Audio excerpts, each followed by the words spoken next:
খেতে কালো বড়ই ভালো লাগে আর কাবা খানি কাবা হলো দয়ার নবীর উসিলাতে এমন নবী দুনিয়াতে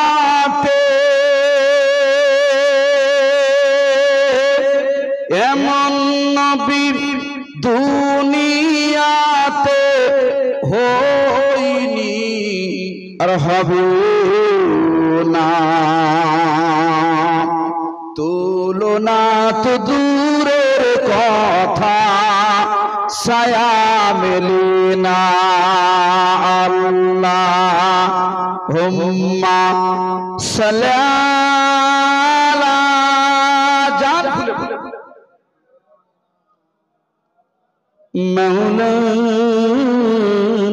মুহাম্মদ ওয়া আলা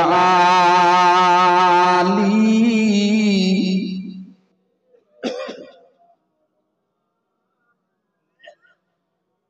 सल्लल्लाहु अलैहि वसल्लम आऊज़ु बिल्लाहि मिनश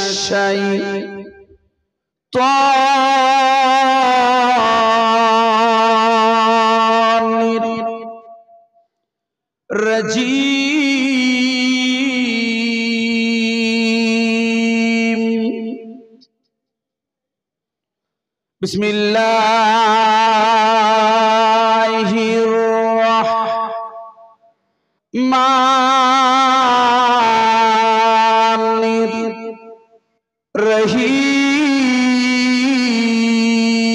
बिस्मिल्लाहिर्रहमानिर्रहीम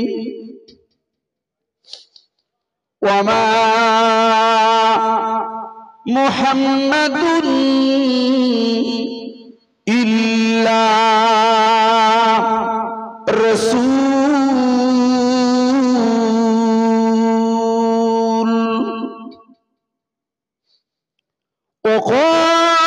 وقال النبي كريم صلى الله عليه وسلم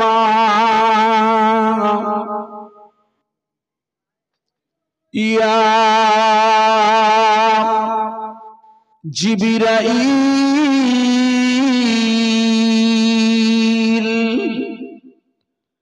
कम उम्रिका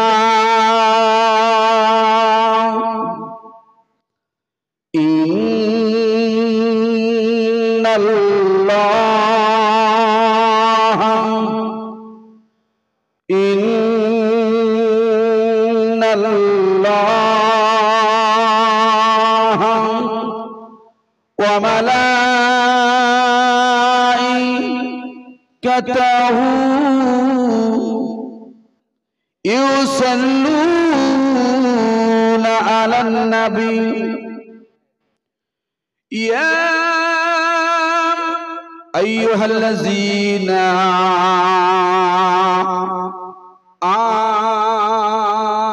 आमनू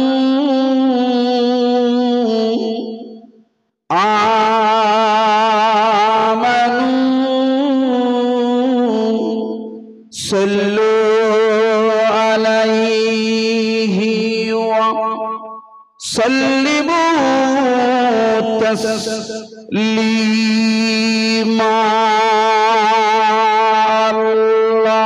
अल्लाहुम्मा सल्लि अला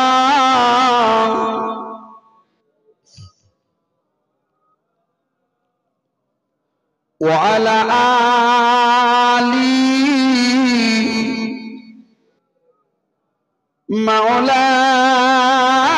मौलाना मुहम्मद जहर लागे कांदे मन जहर लागे कांदे मन तिनी मदीना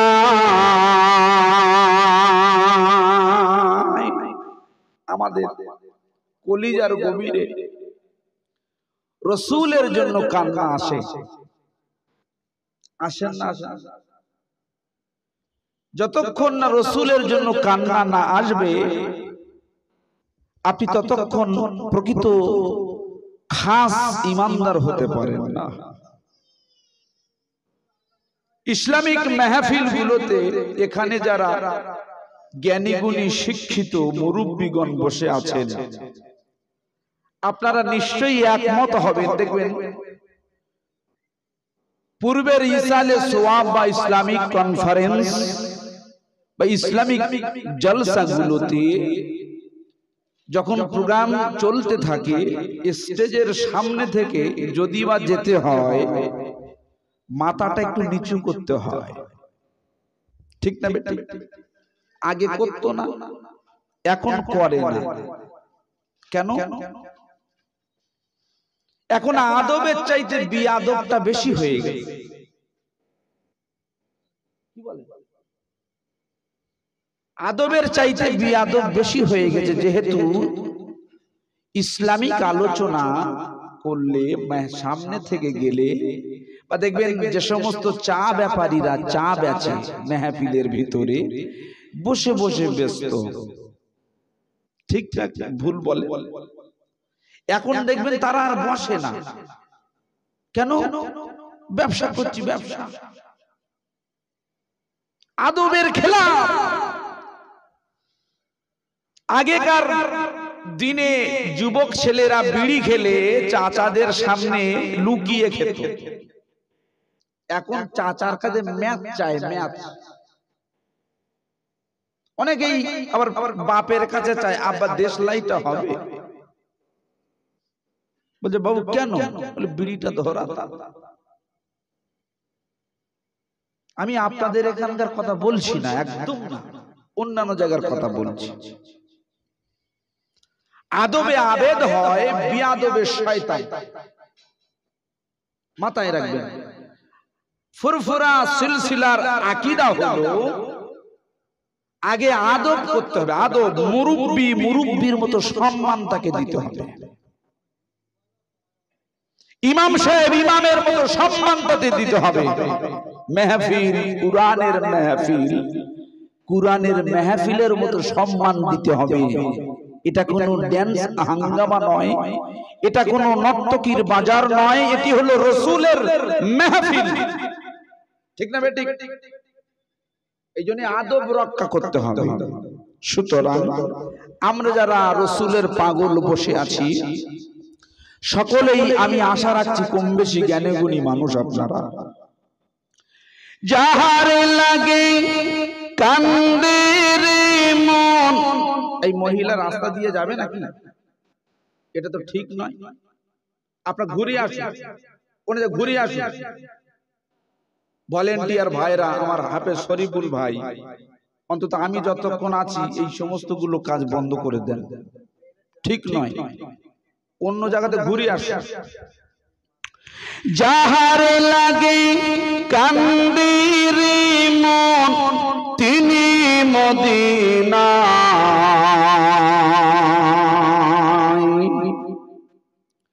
যাহারে লাগে কান্দে রে মন তিনি মদিনায়।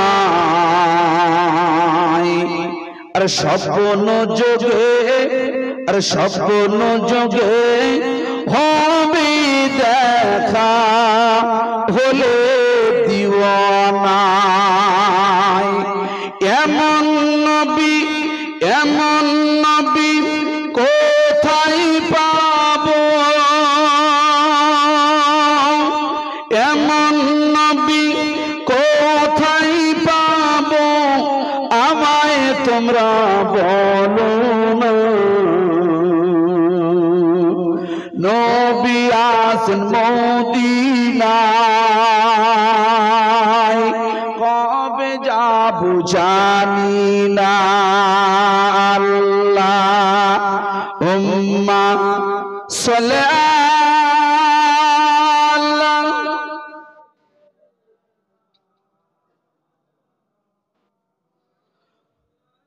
মুহাম্মাদ ওয়া আলা আলি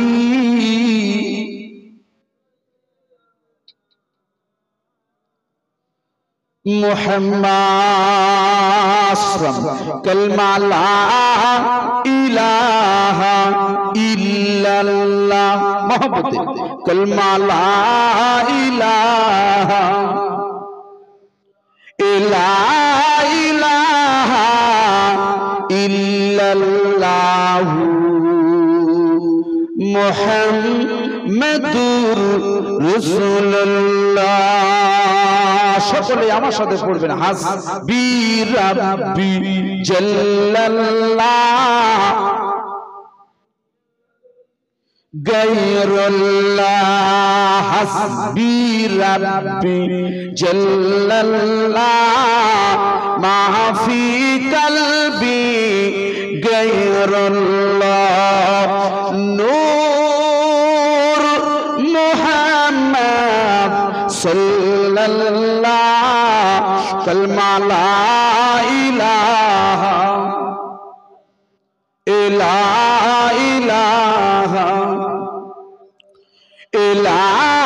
ইলাহা ইল্লাল্লাহ মুহাম্মাদুর রাসূলুল্লাহ। নবী এলেন দুনিয়ায়, নবী এলেন দুনিয়ায়, নবী এলেন দুনিয়ায়, আবু জাহেল নিল বিদায়। নবী এলেন দুনিয়ায়, আবু জাহেল নিল বিদায়। কলমার ধারা পৃথিবীতে আজ রয়ে যায়। লা ইলাহা মোহাম্মদ লা ইলাহা ইলাহা মুহাম্মাদুর রাসূলুল্লাহ সাল্লাল্লাহু আলাইহি ওয়াসাল্লাম। সম্মানিত আজকের মাহফিলের সুযোগ্য ফুরফুরা শরীফের মহামান্য পীর কামেল জনাব আলা হযরত মাওলানা মুহাম্মদ পীরজাদা আব্দুল কাদের সিদ্দিকী আল কুরাইশি ফুরফুরা দরবার শরীফ, আমার পূর্বেই উলামা হযরত আমার বন্ধুবর জনাব হযরত মাওলানা আব্দুল মুহিত সাহেব, আরো পশ্চিম বাংলার খ্যাতনামা বক্তাগণের শুভাগমনে সুন্দর ইসলামিক প্রোগ্রাম ইসালে সোয়াবের মজলিসের ইন্তজাম। আমার সামনে বসে আছেন গড়ের আবাদ, এটা কোন থানা? মিনাখা থানার অন্তর্গত গড়ের আবাদে নেককার পরহেজগার জ্ঞানী গুণী সুধী রাসূলের আশিক ইসলামের খাদেম, পর্দার আড়ালে বসে আছেন সুনামধন্য মায়েরা, পর্দানুসীনা, ছোট্ট ছোট্ট স্নেহের কচিকাঁচা ভাইয়েরা বোনেরা, সকলকে আমি আন্তরিক মোবারকবাদ জানাচ্ছি মেহফিলের পক্ষ থেকে। আমরা সকলেই বলছি আলহামদুলিল্লাহ। এটি জোরে বলেন আলহামদুলিল্লাহ। এটা মসজিদের মাঠ তো নাকি? মসজিদের মাঠ, মসজিদের সম্পত্তি আছে, মাদ্রাসা নেই নাকি? না, মাদ্রাসাও আছে, আছে, কিন্তু মসজিদ মাদ্রাসাগুলো সব বেহাত হয়ে যাবে। এখন সরকারের কালো নজর পড়ে গেছে, খোঁড়া সরকার, যে সরকারের পা নেই, গদি টলমলো করছে, ওই সরকার আমাদের দিকে চোখ রাঙাচ্ছে। এমনি কানা খোড়ায় এক গুণ বাড়া, কানা খোড়া এক গুণ বাড়া না ভাই। এ খোড়া সরকার, এর বাড় এর বেশি বাড় বেড়ে গেছে। আল্লাহ বলে দাঁড়া, জুতো মেরে সিংহাসন চ্যুত করে দেবো। সেই দিনটা কবে আসবে আমরা দেখতে চাই। বলুন আলহামদুলিল্লাহ। মহান রব্বুল আলামিনের দরবারে কোটি কোটি শুকরিয়া জ্ঞাপন করছি। গড়ের আমাদের জমিন থেকে আমরা মেহফিলে ইন্তজামের ভেতরে বসে বসে কোরআনের আওয়াজ শুনছি। এই জন্য আল্লাহ দরবারে একটু শুকরিয়া জ্ঞাপন করে নি ভাই। একেবারে সন্ধ্যাবেলা তো, 9টা মানে সন্ধ্যা, বেশি রাত না। সকলে একটু চিল্লে বলা যাবে আলহামদুলিল্লাহ, মাশাআল্লাহ, এতেই হবে। আপনাদের কণ্ঠের তীব্রতা আওয়াজ দেবেন, শয়তান আছাড় খেয়ে পালাবে। যতক্ষণ না পৃথিবীতে একটা মোমেন বেঁচে থাকবে, যতক্ষণ আল্লাহ পাক এই দুনিয়া লন্ডভন্ড করবেন, করবে। আজ পর্যন্ত কোন আলেম ওলামা ওয়াজ করেনি। দেখবেন ইতিহাসে আছে, কোরআনের তাফসিরে আছে, হযরতে ঈসা আলাইহিস সালাতু ওয়াস সালাম এসে 40 বছর রাজত্ব করবে। কত বছর? ইয়াজুজ মাজুজ ধ্বংস হবে, ওনার স্ত্রী হবেন, ওনার সন্তানাদি হবে। উনি শেষ বিদায় নেবে, রাসূলের মাজারের পাশে ওনার কবরস্থ হবে। উনি 40 বছর যাওয়ার পরে আবারও মানুষ গোটা পৃথিবীতে বেঈমান ছেয়ে যাবে, ঈমানদাররা থাকবে। কিন্তু যেদিন কিয়ামত হবে তার আগের দিনটা 40 দিন একাধারে রাত থাকবে। 40 দিন একাধারে রাত। রাসূলুল্লাহকে জিজ্ঞাসা করছি, ইয়া রাসূলুল্লাহি, ইয়া হাবিবুল্লাহ, হুজুর ওই সময় আমরা নামাজ পড়বো কি করে? তার মানে এখান থেকে বোঝা যায় নামাজের কথা উঠছে মানে ওই রাত্রেও ঈমানদার থাকবে, ঈমানদার থাকবে। আল্লাহ রাসূল বললেন, তোমরা টাইম হিসাব করে নামাজ পড়ে নেবে। ওই রাতের শেষের দিকে ঈমানদারদের বগলে একটি ফোঁড়া, বগল, ওই ফোঁড়ার আঘাতে প্রত্যেকেই ঈমানদাররা মারা যাবে। পরের দিন সকালবেলা পূর্ব দিক দিয়ে নয়, পশ্চিম দিক দিয়ে সূর্য উঠে যাবে, কিয়ামতের দামামা বেজে যাবে, দুনিয়া লন্ডভন্ড হয়ে যাবে। সুতরাং কানা খোঁড়ায় এক গুণ বাড়া। আল্লাহ পাক হেফাজত করেন কানার কুদৃষ্টি থেকে। মুসলমানদের ওয়াকফ স্টেট, কোটি কোটি টাকার সম্পত্তি যেটা আমি আপনি নিয়ন্ত্রণ করি, আমাদের ভারতবর্ষের ওয়াকফ বোর্ড নিয়ন্ত্রণ করেন। মসজিদের আপনার দানকৃত অর্থ, জমি জমা, এগুলো সব ওয়াকফ স্টেটের নিয়ন্ত্রণে। ওরা চাইছে আমরা দখল করে নিয়ে কাশ্মীরের মতো 370 ধারা বাতিল করে সাধারণ করে দিয়েছে। এই ভারতবর্ষে ওয়াকফ সম্পত্তি শুধু মুসলমানদের নেই, আমাদের ওয়াকফ সম্পত্তি কারা দিয়েছে? আপনার মতো আমার মতন আমাদের পূর্বপুরুষেরা এই ভারতবর্ষে ওয়াকফে লিল্লাহ করে দিয়েছে। ওদেরও আছে দেবত্ব সম্পত্তি, ওরা সেখানে হাত দেয় না। আমাদের হাত দিয়ে আমাদেরকে হেনস্থা করতে চাইছে। বাবরি দখল করে নিয়েছে, ওরা ওই জ্ঞানব্যাপী দখল করে নেবে। মুসলমানদের ঈমান আমলে হাত দিতে লেগেছে। কিন্তু আল্লাহ বলে একজন মাবুদ আছেন, তিনি আমাদের হেফাজত করে নেবেন। বলুন সুবহানাল্লাহ। প্রিয় ভাই সাহেব, রাসূলের দরবারে যিনি না এলে গোটা পৃথিবী তৈরি হতো না, সেই হুজুরের পাক সাল্লাল্লাহু আলাইহি ওয়াসাল্লামের দরবারে লক্ষ লক্ষ কোটি কোটি দরুদ পাঠাই। সকলেই বলুন সাল্লাল্লাহু আলাইহি ওয়াসাল্লাম। প্রিয় ভাই সাহেব, আমরা যারা এখানে বসে আছি, আমরা সকলেই কিন্তু রাসূলের পাগল, রাসূলের দিওয়ানা। গোটা বিশ্বে এই রকম দিওয়ানার সংখ্যা কম না বেশি? এটি জোরে বলে বেশি। কারণ আল্লাহর নবী আখেরি নবী। ইদানিং নাকি আবার নবী বার হচ্ছে, বিভিন্ন সোশ্যাল মিডিয়ায় দেখা যাচ্ছে। এগুলো সব ফিতনা, ওদিকে কান দেবেন না। আমাদের নবী আসল না নকল? আসল নবী। এই রাসূলকে নিয়ে ইসলাম বিরোধীরা এরা বিভিন্ন সময়ে বিভিন্ন কটূক্তি করেছিল। আল্লাহ ওই কটূক্তিকে রদ করে দিয়ে আমার নবীর সম্মানটাকে আকাশচুম্বী করে দিয়েছে।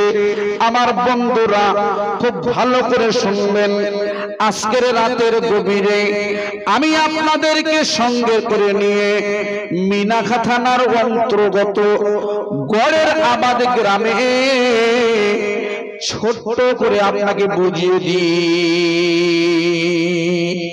আমি আলোচনার শুরুতে কুরআনুল কারীম থেকে একটি আয়াতে কারিমা এনেছি। আয়াতে কারিমাটি হলো, আপনি খেয়াল করলে দেখতে পাবেন কুরআন শরীফের 114 কালা সূরার ভিতরে কাল সকালবেলা খুলবেন, সূরাটির নাম হলো সূরা আল ইমরান। সূরা আল ইমরানের 144 নম্বর আয়াতটা খুলবে। ওই জায়গায় আল্লাহ বলে দিচ্ছে, কি বলে দিচ্ছে? বিসমিল্লাহির রহমানির রহিম। পরম করুণাময় আল্লাহর নামে শুরু করছি। আল্লাহ বলছে এবারে, ওয়ামা মুহাম্মাদুন ইল্লা রাসূল। বলুন সুবহানাল্লাহ। মনে করে দেখুন, আল্লাহর নবী জগৎগুরু বিশ্বগুরু হুজুর আমার মক্কা শরীফের হুজরা মোবারকে বসে আছেন। মক্কা শরীফে হুজুরের বাড়ি ছিল প্রথমে মক্কায়, তারপরে মদিনায়। খুব ভালো করে বুঝবেন বন্ধু, হুজুর আমার মক্কা শরীফের হুজরা মোবারকে বসে আছে। দারুন নাদোয়া, দারুন নাদোয়া। আপনি জানেন না দারুন নাদোয়াটা কি? জেনে নিন। দেখবেন ইদানিং আমাদের ভারতবর্ষে আমাদের নব্য পার্লামেন্ট তৈরি করতে মিস্টার নরেন্দ্র মোদী, যে পার্লামেন্টের 7 ফুট হয়ে গেছে, পানি কিন্তু টপ টপ করে পড়ছে। এটা আমরা ভারতীয় হিসাবে আমাদের জন্য লজ্জা। খুব ভালো করে বুঝবে, এটি হলো ভারতবর্ষের পার্লামেন্ট বর্তমান। ভালো করে শুনে নিন, তৎকালীন যুগে যখন আল্লাহর নবী মক্কা অবস্থান করছেন, দয়ার নবী, ওই সময় কুরাইশদের পার্লামেন্ট হলো দারুন নাদওয়া। ইতিহাসটা খুলবে বন্ধু। দারুন নাদওয়া থেকে আবু জাহেলের নেতৃত্বে একটি বিল পাস হয়েছিল। বিল, যে বিল, যে রকম বিল বর্তমান ওয়াকাফের বিরুদ্ধে ওরা পাস করতে চাইছে। গোটা পশ্চিম বাংলা নয়, গোটা ভারতবর্ষ জুড়ে ওয়াকাফের বিরুদ্ধে যে বিলটা এনেছে, এই বিলের বিরোধিতা করে কলকাতার রাজপথটা মুসলমানেরা কাঁপিয়ে দিচ্ছে। ওরা সংসদে বিল পাস করে ওয়াকাফ সম্পত্তিটা ওরা গ্রাস করতে চাইছে। ঠিক ওই রকম দারুন নাদওয়ায় বিল পাস হয়ে গেল। দারুন নাদওয়ায় কি বিল পাস হলো? ওরা বিল পাস করে নিল, ইসলামটাকে ব্যান করে দিতে হবে। ইসলাম ব্যান করে দিতে হবে, চলবে না।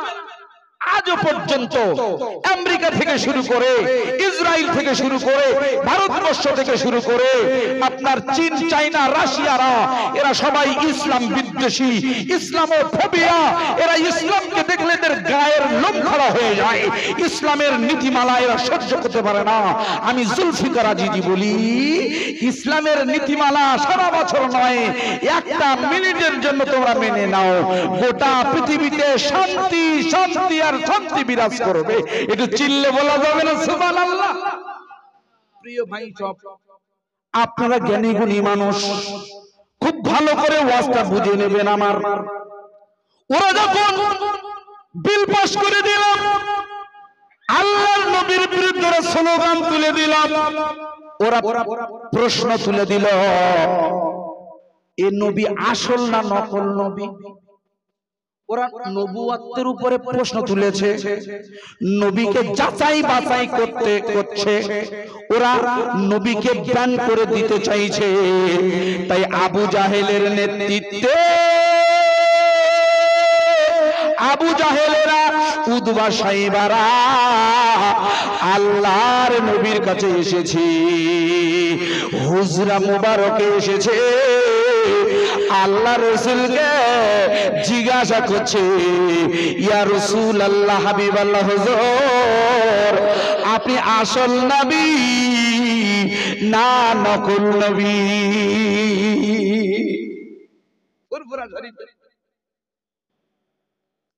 আল্লামা পীর আবু বকর সিদ্দিক রাহমাতুল্লাহ আলাইহি তিনি আর হায়াতে নেই, সাইফুদ্দিন হুজুর কেবলাও হায়াতে নেই।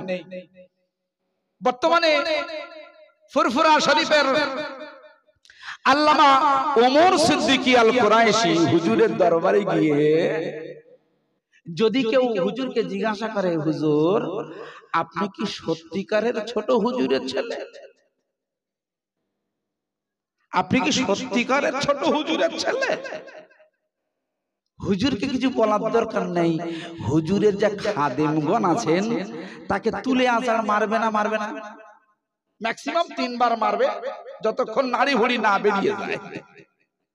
কারণ ছোট হুজুর পীর কেবলা রহমাতুল্লাহ আলাইহি কলিজার টুকরা, গোটা বাংলা আসাম কাঁপানো আমাদের মাথার মণি হযরতে ওমর সিদ্দিকী আল কুরাইশি হুজুর, ইনি ছোট হুজুরের আওলাদ, কোনো সন্দেহ নেই। ঠিক ওই রকম রাসূলকে প্রশ্ন করছে, ইয়া রাসূলুল্লাহ, ইয়া হাবিবাল্লাহ, হুজুর আপনি আসল নবী না নকল নবী? আল্লাহর নবী অ্যানসার দেবে মানে উত্তর দেবে, এইরকম একটি প্রস্তুতি নিচ্ছে। হঠাৎ করে কয়েক সেকেন্ডের ভিতরে জিবরিল আমিন এসেছে। জিবরিল আমিন, আসসালামু আলাইকা ইয়া রাসূলুল্লাহ। আল্লাহর নবী এইরকম একটি কঠিন পরিস্থিতির মধ্যে সম্মুখীন, খুব ভালো করে বুঝবেন, নবী আমার আল্লাহকে কিছু বলেননি। বলেছেন যে আল্লাহ আমি বিপদে পড়েছি, আপনি আমাকে বাঁচান। এই জন্য মুমিন মুসলমানরা যখন বিপদে পড়ে যায়, আপনি দোয়া করুন আর নাই করুন, আল্লাহর সাহায্য নেমে আসে। ঠিক না? খুব ভালো করে বুঝবেন, জিবরিল আমিন এসেছেন, সালাম দিয়েছেন, আসসালামু আলাইকা ইয়া রাসূলুল্লাহ ইয়া হাবিবাল্লাহ, হুজুর হুজুর আমি জিবরাইল এসেছি, হুজুর হুজুর হুজুর হুজুর হুজুর আমি জিবরাইল এসেছি, হুজুর আল্লাহর নবী বলছেন ভাই আপনি এখানে? বলে হ্যাঁ, আল্লাহ আমাকে পাঠিয়েছে, আল্লাহ আমাকে প্রেরণ করেছে। আপনি চুপচাপ চেপে যান, আল্লাহ ঘোষণা করেছে, ওদের প্রশ্নের উত্তর বলে দিয়েছে, আপনি বলে দিন। আল্লাহ নবী বলে কি বলবো? ওই সময় জিবরিল আমিন বলছেন, ও আমার মুহাম্মাদুন ইল্লা রাসূল। এর বাংলায় অনুবাদ হলো, নবী মুহাম্মদ একজন রাসূল ছাড়া কিছু নয়। সুবহানাল্লাহ, নারে তাকবীর, নারে তাকবীর। আমার বন্ধুরা, আবু জেহেল অবাক হয়ে গেল, উতবা সাইবা অবাক হয়ে গেল। আরে আমরা কি শুনছি, ইনি তো সত্যিকারের নবী, কারণ কুরআন দ্বারা ঘোষণা হয়ে গেছে এনার সঙ্গে পারা যাবে না। চলো আমরা দারুন নাদোয়ায় বসে বসে বসে বসে কৌশল করি, ইসলামটাকে ব্যান করে দেবো, ইসলামটাকে বন্ধ করে দেব। বন্ধু ভালো করে শুনে নিন, আল্লাহ ঘোষণা করেছে গোটা পৃথিবীতে নবী মুহাম্মদ রাসূল, যে রাসূলের শানে দরুদ পড়া ওয়াজিব আমাদের, যে রাসূলকে ভালোবাসা আমাদের জন্য ওয়াজিব, যে রাসূলের দরবারে গিয়ে সালাম জানানোটা, নবীর প্রতি ভালোবাসা প্রকাশ ঘটানো, ওই নবীকে নিয়ে গবেষণা করাটা, এটা আমাদের জন্য দায়িত্ব। তিনি আসল নবী না নকল নবী, আমরা মুসলমানের আমাদের গবেষণা করতে হবে রাসূলের আদর্শ কেমন ছিল, ওই রাসূলের চরিত্র কেমন ছিল, আর ওই রাসূলের প্রতি কুরআন শরীফটি যে নাজিল হয়েছে, এই কুরআন শরীফে কি আছে, এই কুরআনের ভিতরে এর মগজটা কি আছে, এটাই আমাদের গবেষণা করার কথা ছিল। কিন্তু আমরা হতভাগা মুসলমানেরা, আমরা শবে বরাত, এই সামনে শবে বরাত এলে বাড়ি বাড়ি বাড়ি বাড়ি বাড়ি বাড়ি বাড়ি বাড়ি কুরআন শরীফ তেলাওয়াত করি, শুধু সওয়াবের উদ্দেশ্যে। কেউ মারা গেলে পড়ি, আর বাকি টাইমে থাকাই তুলে রাখি, থাকা, এর বাইরে আর কিছু করি না। কুরআনের ভিতরে কি আছে, ঈমানদারদের জন্য আল্লাহ কি রেখেছে, গবেষণা করি না। বলে যা গবেষণা করবি ইমাম সাহেব করবে, আমাদের গবেষণা করার লাভ কি? বন্ধুগণ ভালো করে শুনবেন, জায়গাটির নাম হলো উত্তরপ্রদেশ। কোথায়? খুব ভালো করে বুঝবেন আলোচনা টপিকটা। উত্তরপ্রদেশ, যেটি আমাদের ভারতবর্ষের উত্তর ভারতে অবস্থিত। উত্তর ভারতের উত্তর প্রদেশের একটি জেলা, লিখে রাখুন, জেলাটির নাম হলো কিন্তু মথুরা। জেলাটির নাম হলো মথুরা। আমাদের মিনাখাতা না, আমাদের জেলার নাম হলো উত্তর 24 পরগনা, তাই তো? এটা আমাদের জেলা। মথুরা জেলার জায়গাটির নাম হলো বৃন্দাবন। যে বৃন্দাবনে আমার হিন্দু দাদারা, দিদি মায়েরা, তারা আত্মশুদ্ধি করার জন্য যান, আত্মশুদ্ধি করতে যান। আমরা যেমন যাই ফুরফুরা শরীফে, আমরা যেমন যাই দিল্লিতে নিজামুদ্দিন আউলিয়া হুজুরের মাজারে, আমরা যেমন খাজা মাইনুদ্দিন চিশতি সিঞ্জিরি রহমাতুল্লাহ আলাইহির রাজস্থানের মাজারে যাই। খুব ভালো করে বুঝবেন, ওখানে আমরা যাই কেন? আত্মশুদ্ধি করার জন্য। কিন্তু আত্মশুদ্ধি তো দূরের কথা, ওখান থেকে ঘুরে এলে সবাই না কিছু কিছু কিছু কিছু, ও যদি 3টে করে বিড়ি খেত, এখন খায় 10টা। বলুন নাউজুবিল্লাহ। আমি একদিন গাড়িতে করে আজমিরে যাচ্ছিলাম, আমাকে বলছে হুজুর একটু যেতে হবে, দোয়া করতে হবে, চলুন। আমারও যাওয়ার ইচ্ছা আছে খাজা হুজুরের দরবার।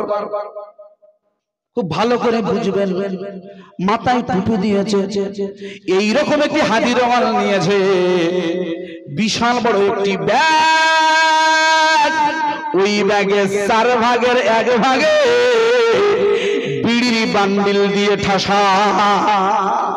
আমি বললাম ভাই, হুজুর কোথায় পাই না পাই, এই জিনিস সব কিনে নিস।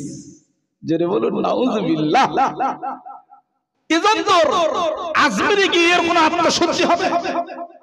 ও তো শয়তান হুজুরের দরবারে যাবার আগে শয়তান তাকে ক্যাপচার করে দিয়েছে। শয়তান তাকে তার অন্তরটা, তার কলবটা ক্যাপচার করেছে। সে যতই খাজা হুজুরের দরবারে যায়, ফুরফুরা শরীফের দরবারে যায়, এ চাইলে রাসূলের দরবারে গেলেও এর আত্মশুদ্ধি হবে না। কারণ আত্মশুদ্ধি করতে গেলে শয়তানের কলিজার খঞ্জারে আপনাকে লাঠি মারতে হবে, বিড়ি খাওয়ার ইচ্ছাটাকে সরিয়ে দিতে হবে।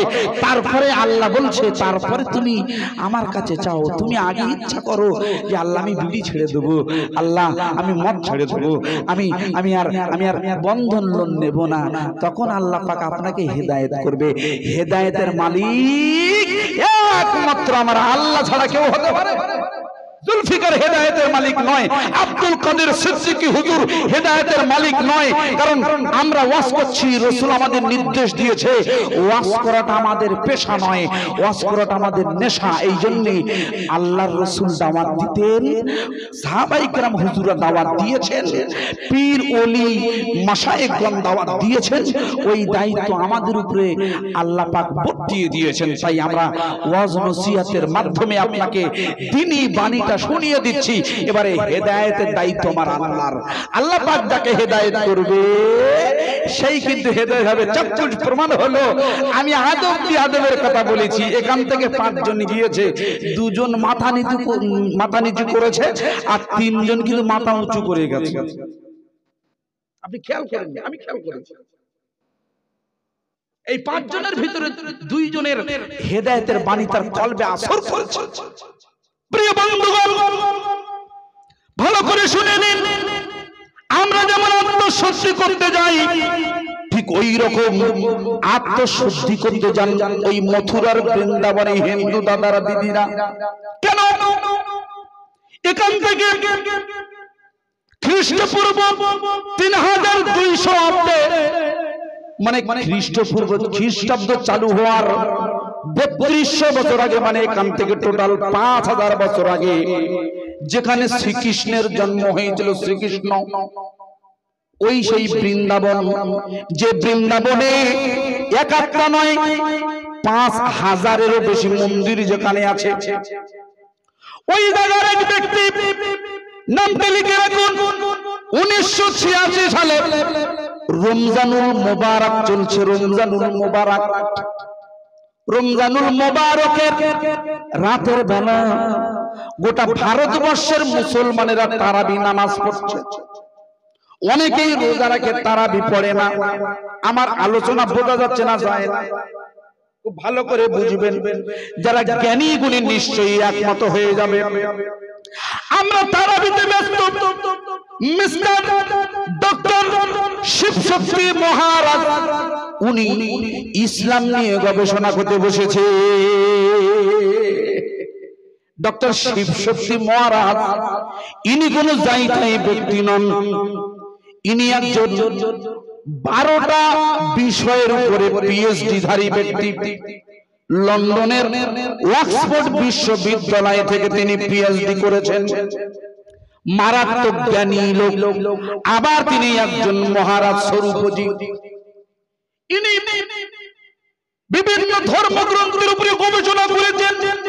শেষমেশ ইসলাম নিয়ে গবেষণা করছে। ইসলামকে নিয়ে গোটা বিশ্বে বদনাম ছড়িয়ে দেয়। ইসলাম নাকি টেররিস্ট, ইসলাম নাকি আতঙ্কবাদী, ইসলাম নাকি ঝামেলাকারী, যারা মাথায় টুপি দেয় এরা নাকি সব লুঙ্গি বাহিনী। তাই মিস্টার ডক্টর শিবশক্তি মহারাজ ইনি ইসলামকে গবেষণা করতে গিয়ে কুরআন শরীফ খুলেছে। কারণ ইসলামের মূল ভিত্তি হলো আল কুরআনুল হাকীম। কুরআন যে ব্যক্তি পড়তে পারে না, কুরআন ইসলামে যদি না থাকতো ইসলাম পূর্ণতা লাভ করতে পারত না।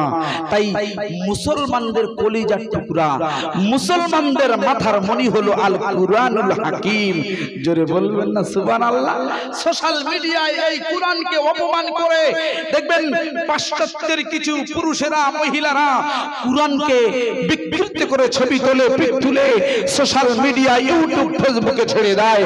মুসলমানদের কলিজায় লেগে যায়। তারপরেও আমরা সংখ্যালঘু, আমরা কিছু বলতে পারি না কেন? আর সংখ্যালঘু হলেও এখন আমাদের ইমানের ভিতরে এত দুর্বলতা এসে গেছে, একজন মুসলমান মার খায় আরেকজন মুসলমান হাত তালি দেয়। ও মার খায় খাচ্ছে, খাক না, তো তবলিগ। আমরা তো ফুরফুরা। উনি ফুরফুরা মার কাছে, তবলিগরা মগল বাজাচ্ছে। আবার তবলিগ মার খাচ্ছে, আহলে হাদিসরা থালা বাজাচ্ছে। ঠিক হয়েছে।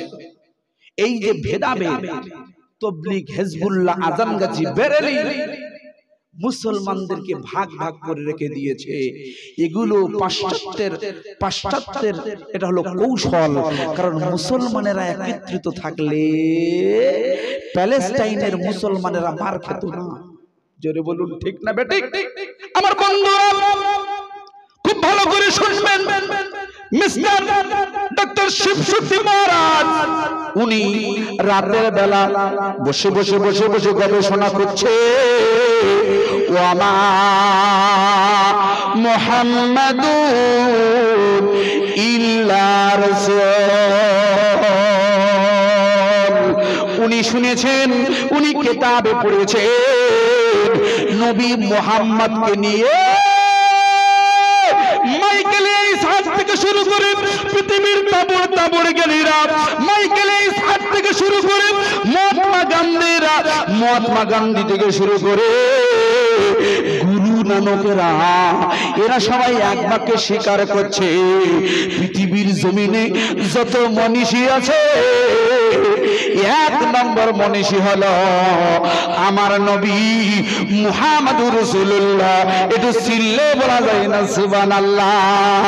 গীতার ভিতরে বলছে, গীতা তার ভাষায় বলে দিচ্ছে উষ্টারা যশ প্রবাহান। ওই মহান ব্যক্তি যখন পৃথিবীতে আগমন করবে, উটের উপরে বসে বসে এই পৃথিবীতে আগমন ঘটাবে। রাসূলুল্লাহর বয়স তখন 8 দিন। রাসূলুল্লাহর বয়স মাত্র 8 দিন। উনি যখন মক্কা থেকে তয়েফে যাচ্ছেন, সাদ অঞ্চলে উনি উটের পিঠে আরোহণ করেছিলেন। তাই গীতা তার ভাষায় বলে দিচ্ছে রাসূলুল্লাহ এসেছে এখান থেকে 1500 বছর আগে। গীতা, মহাভারত, ত্রিপিটক এসেছে এখান থেকে 3000 বছর আগে। খুব ভালো করে শুনবে। মহাভারত, গীতা, বাইবেলের ভিতরে বলছে ইসপিলিনিন্তরে মেলেচ্ছ আচার্যন সমন্বিত মহামদ ইতি খ্যাত শিষ্য শাখা সমন্বিত নিরিপশ্চেব মহাদেব মরুস্থল নিবাসিনাম। উনি আসবেন মরুভূমি অঞ্চলে। আপনারা জানেন না, জেনে নিন। ওই রাসূলুল্লাহ যে জায়গায় আছে হেজাজ নগর, এই হেজাজ নগরটা হলো মরুভূমির জায়গা। এই মরুভূমিতে খানায় কাবার ঠিক পাশে আল্লাহ রসুলের জন্মস্থান। আমার বন্ধুরা খুব ভালো করে শুনবেন, আমি যে বিষয়টা আপনাকে উপস্থাপন করার চেষ্টা করছি। ডক্টর মিস্টার শিবশক্তি মহারাজ উনি গবেষণা করছেন কুরআনের ওই আয়াতটা নিয়ে। আরো একটি কিতাব খুলেছে, কারণ কুরআন বুঝতে গেলে ইতিহাস বুঝতে হবে।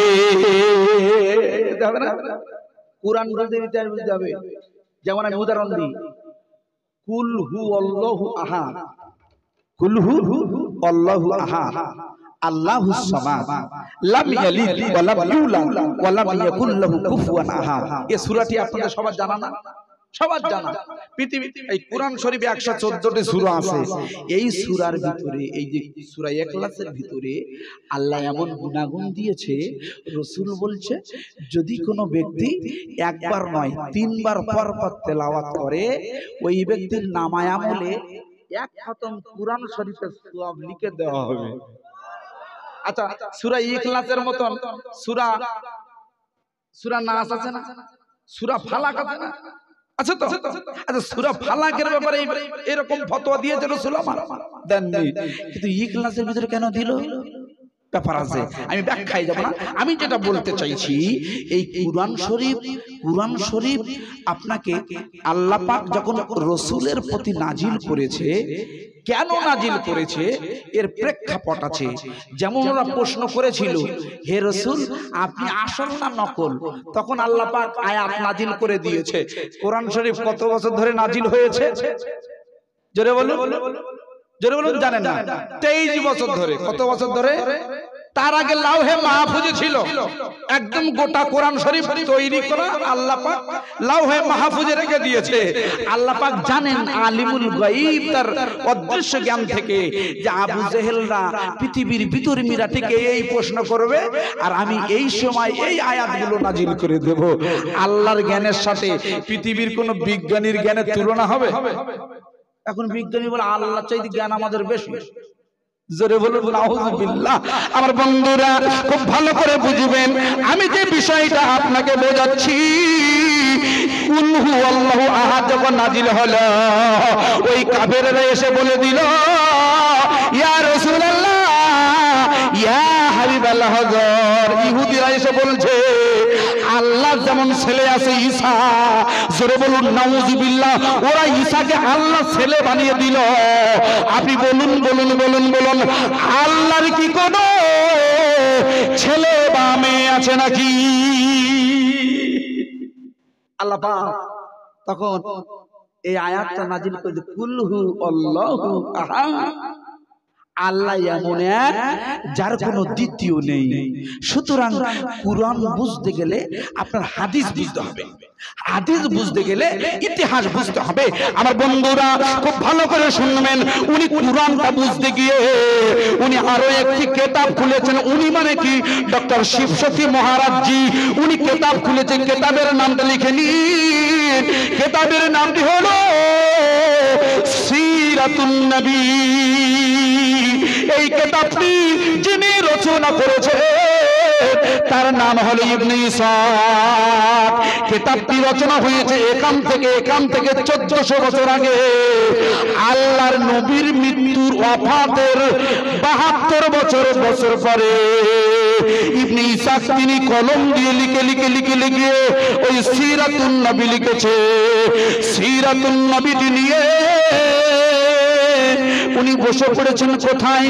উত্তর প্রদেশের বৃন্দাবনে রমজানুল মুবারকে উনি গবেষণা করতে করতে যখন সিরাতুন নবী খুলছে, উনি প্রথমেই দেখতে পেলেন 570 সালে হস্তির বছর, হাতির বছর। আমার আওয়াজ বোঝা যাচ্ছে তো? না বুঝতে পারলে মুশকিল। হাতির বছরে ইবনে ইসহাক লিখছে সিরাতুন নবীতে, হাতির বছরে আল্লাহর নবী জন্ম হয়েছে। হাতির বছরে। কোন বছরে? হাতির বছরে। কুরআন খুলবে, সূরা ফিলটা খুলবে, আলাম তারা কাইফা ফাআলা রাব্বুকা বিআসহাবিল ফিল। ফিল মানে হাতি।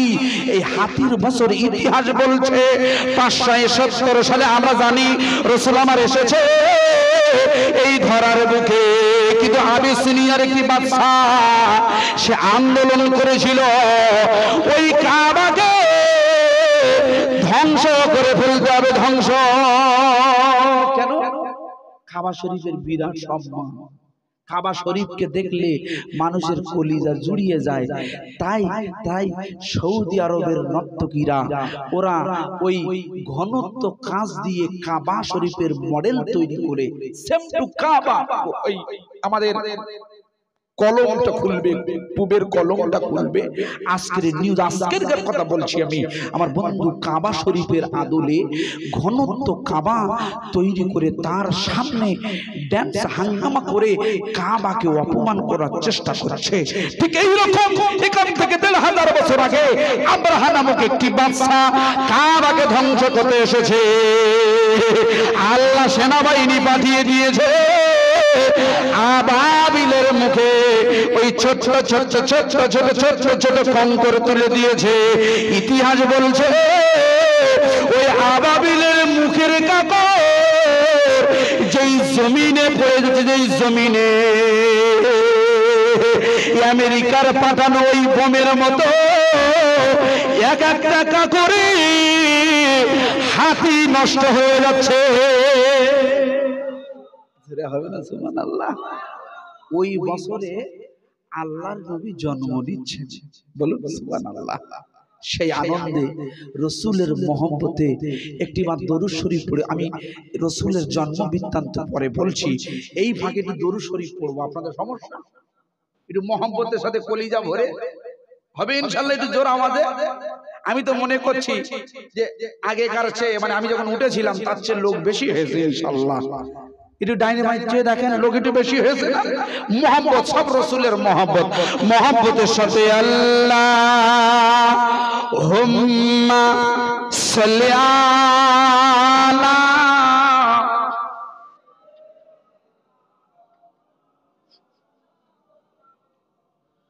ওয়া আলা আলি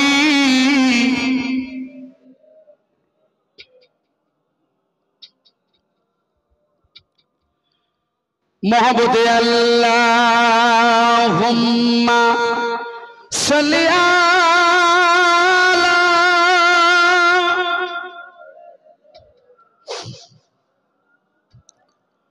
व अला आली मौलाना मुहम्मद ओ नूरेर रोशनीते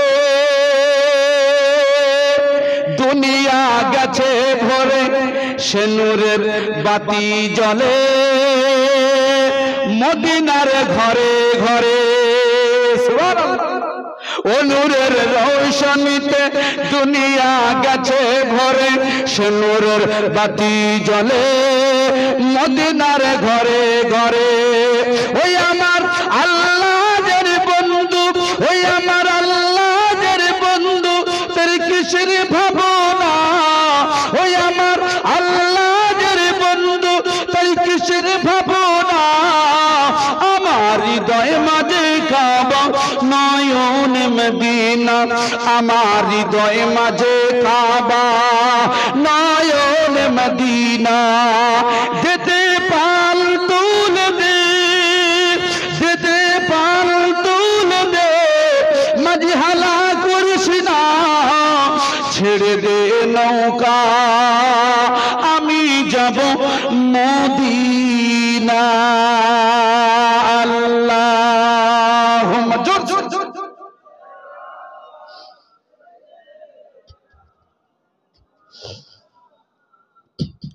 ওয়া আলা আলি মাওলানা মুহাম্মদ সাল্লাল্লাহু আলাইহি ওয়াসাল্লাম। আমার প্রিয় ভাই সবেরা খুব ভালো করে বুঝবেন এই জায়গা। সিরাতুন নবী খুলেছে, মা আমেনা বর্ণনা করে আমার নবী যখন পৃথিবীতে আসে, আমি মা আমেনা মনে করি আমার নবীর উজ্জ্বল জ্যোতিষ্কতে আমার কুঁড়ে ঘরটি নয়, গোটা আরব ভূমি উজালা হয়ে গেছে। নবীর উজ্জ্বল জ্যোতিষ্কতে আমার নবীর উজ্জ্বল জ্যোতিষ গোটা আরব ভূমি ঝলমল ঝলমল করছে। সেই নূরটা আমার আপনার কলবে পৌঁছে গেছে। একটু জোরে বলবেন না? আমার বন্ধুগণ খুব ভালো করে বুঝবেন, হযরতে মা আমেনাতুজ জোহরা উনি যখন সন্তান প্রসব করলেন, ঠিক তার 8 দিন বাদে ওই তয়েব সাদ অঞ্চল থেকে একটি মহিলা এসেছে, যার নাম হলো হযরতে মা হালিমাতুস সাদিয়া। আল্লাহর নবীকে নিতে এসেছিল। কেন নিতে এসেছে? তৎকালীন আরবের প্রথা অনুযায়ী একজন জন্ম দেবেন, আরেকজন দুধ খাবে। আরবের প্রথা কি? একজন জন্মদাত্রী মা, আরেকজন দুধ খাওয়াবেন, তিনি নিয়ে যাবেন দুধ খাওয়াবেন সন্তানের। আল্লাহ রসুলের দুধ মায়ের নাম জোরে বলুন মা হালিমাতুস সাদিয়া। আর আরবের তৎকালীন পরিবেশের সাথে আমাদের দেশের ইহকালীন পরিবেশ পাল্টে গেছে। এরা আর মা খোঁজে না, সন্তান জন্ম দিয়ে নিজের ফিটনেসটা ঠিক রাখতে। তবে গড়ের আবাদে নয়, অন্যান্য জায়গায় দেখবেন মায়েরা সব ল্যাকটোজেন খাওয়াচ্ছে। ল্যাকটোজেন খাওয়াচ্ছে না? খাওয়ায় না? আগেকার মায়েরা, আমার আপনার মুরব্বী যারা বসে আছেন, আমরা সবাই মায়ের দুধ খেয়েছি, ঠিক তো? মায়ের দুধ খেয়েছি বলে আমরা 80 বছর, 70 বছর, 90 বছর, কেউ কেউ 100 পার করে দিচ্ছে। এখন সব ল্যাকটোজেন পার্টি, তো এই জন্য 40 না পার হতে হতে বাবু আমার শীত হয়ে চলে যাচ্ছে, ঠিক না বেটি? খুব ভালো করে বুঝবে, রাগ করুনি। এখনকার ছেলেরা দেখবে, এরা সব এখন জন্মের পর থেকে, সত্যি জন্মের পর থেকে যেন মোবাইল নিয়ে জন্ম হয়েছে। 8 দিন 9 দিন বয়স, মোবাইল নিয়ে সুইচ টিপছে, আশ্চর্য ডিজিটাল টিপছে। এই সন্তানের দোষ নেই তো, দোষ কার? মায়ের। কি করে দোষ? আপনার পেটে সন্তান এসেছে, আপনাদের না, মায়েদের পেটে সন্তান এসেছে। আর সন্তান এলে স্বাভাবিক বাপের বাড়ি যায়। কেন? ওই সময় ডাক্তার বাবুরা সিঁড়ি ভাঙতে নিষেধ করে, ভারী জিনিস চাগাতে নিষেধ করে। আমার ভাই সব, আমি আপনাদের মেহমান, আমি অনুরোধ করছি গেটের কাছে দাঁড়াবেন না, সত্যি আপনারা চলে আসুন। এই আমি তাড়িয়ে দিচ্ছি না, আপনারা চলে আসুন। বললা উল্টো বোঝে, গড়ের আমাদের মানুষ আসতে বললে চলে যায়, কি ফেরা? একটা শ্লোক আছে, শ্লোক বলেন তো, কাটলে বড় হয় কি, আর টানলে ছোট হয়। দেখেছো? সব জানি, টানলে ছোট হয় কি? বিড়ি। কি আশ্চর্য, বিড়ি খাই না খাই, ওইটা শিখে রেখেছি আমরা। কি সব আমি ডাকছি, ওরা যাচ্ছে, আশ্চর্য। যাই হোক, যেটা বলছি, দেখবেন মায়েরা বাপের বাড়ি এসে ওই বসে বসে হেদলায় বসে, দোলনায় বসে বসে দেখবেন এইরকম 7 ইঞ্চি বাই 4 ইঞ্চি একটা অ্যান্ড্রয়েড সেট নিয়ে বাংলাদেশের মজিবত দেখছে, দেখছে আশ্চর্য। বিভিন্ন সোশ্যাল মিডিয়ার ফিতনা দেখছে। এখন মিডিয়া, সোশ্যাল মিডিয়া মানে ফিতনা।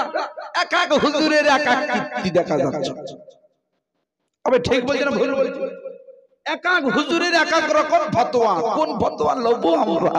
আমার বন্ধুরা একটু মনে করে দেখুন, বড় পীর আব্দুল কাদের জিলানী বাগদাদের জমিনে মা ফাতেমাতুজ জোহরা, ওনার পেটে সন্তান এসেছে,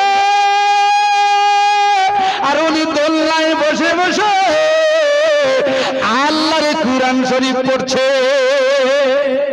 আজকে আপনারা হাত তুলে বলেন, হাত তুলে বলেন যে আমার বাড়িতে আমার বৌমা পেটে বাচ্চা এসেছে আর দোলনায় বসে বসে কোরআন শরীফ তেলাওয়াত করছে। নেই, কি করে থাকবে? সেই হাফেজ মা তো আমরা আনি না, হাফেজ বৌমা তো আনি না, আমরা আনি কি? কলেজ ফেরত মেয়ে, হ্যাঁ, চাকরি করবে। আপনাদের ওই যে বাচ্চাদের যে খাওয়া দাওয়া দেয়, ওটা কি বলে? মিড ডে মিলে চাকরি করবে, স্কুলে যাবে, ভাবি আমার মানে ওই যে ধেনাচি ব্যাগ নিয়ে যাবে, এইরকম মহিলা আমাদের পছন্দ। কিন্তু বাগদাদের জমিনে আমাদের পীর আব্দুল কাদের জিলানী, মাহবুব সুবহানী, কুতুব রাব্বানী, গাউসে সামদানী হুজুর আমার পৃথিবীতে এসেছে। মা বলছে, খোকা তোমার মাদ্রাসায় ভর্তি করে দেব, কারণ মাদ্রাসায় পড়তে হয়। আমরা এখন মাদ্রাসায় তো ভর্তি করি না, আমরা ইংলিশ শেখাই, বাংলা শেখাই, হিন্দি শেখাই। ডাক্তার বাবু হবে, লক্ষ লক্ষ কোটি কোটি টাকা ইনকাম করবে।